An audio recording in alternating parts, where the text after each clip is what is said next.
আসসালামু আলাইকুম। সবাই কেমন আছেন? আশা করি সবাই ভালো আছেন। তো সবাই ভিডিওতে দেখতেছেন যে আমি এখানে কি জানি বাছাবাছি করতেছি। তো এখান থেকে আমি কিছু মাটি নেওয়ার চেষ্টা করতেছি। আর কাতারে তো বাংলাদেশের মতো মাটি নাই যে চাইলে এক জায়গা থেকে মাটি নিতে পারবেন।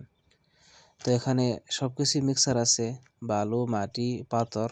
তো আমি এখান থেকে পাথরটা বাছার চেষ্টা করতেছি।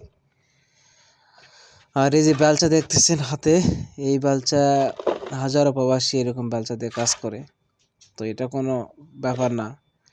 আর আমি এখানে চেষ্টা করতেছি যে কিছু শাকসবজির লাগানোর জন্যে, যে দেশ থেকে নিয়ে আসছিলাম কিছু শাকসবজির বিচি। আর এই মাটিতে যদি লাগাই, তাহলে যদি হয়, তাহলে নিজের খুব একটা ভালো লাগবে যে বিদেশে শাকসবজি নিজে লাগালাম, সেটা হয়েছে, সেটা খেতে কিন্তু কোনো মজা লাগবে আর খুবই ভালো লাগবে নিজের কাছে। তো এই জন্য আর কি।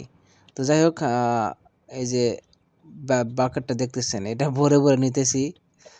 নিয়ে তারপরে কষ্ট করতে হবে, সব কিছুতেই কষ্ট করে লাগায় যদি হয় আর কি, হলে তো খুবই ভালো হয়।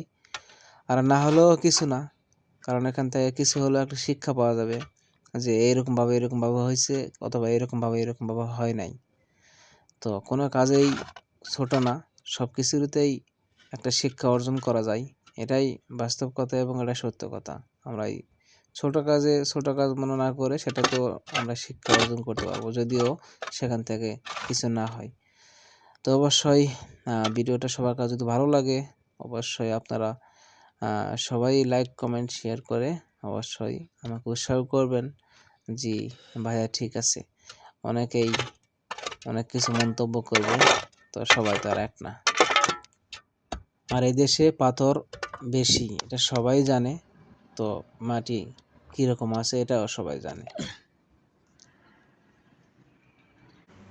তো দেখলেনি মাটি কত কষ্ট করে, এই জায়গায় সব পাথর দেখেন, বেশিরভাগই পাথর। এই যে, তো কত কষ্ট করে মাটি বেশি পাওয়া গেছে না, তারপরও যতটুকু পাইছি বেছে বেছে নিতেছি আর কি। এদেশে মাটি পাওয়াটা কষ্ট, এদেশে মাটি খুবই কম। তো ফাইনালি গাছ লাগাবো ইনশাল্লাহ, দোয়া করবেন সবাই। তো অবশ্যই আপনাদের পরবর্তী ভিডিও অবশ্যই দিব। দেশ থেকে কিছু বিচি নিয়ে আসছি, তো সেটা লাগাবো ছাদের উপরে। যদি হয় তা নিজের খাওয়াটা একটু হলেও ভালো হবে। বাপরে বাপ, ও অনেক ওজন আছে, মানে 15 কেজি হবো।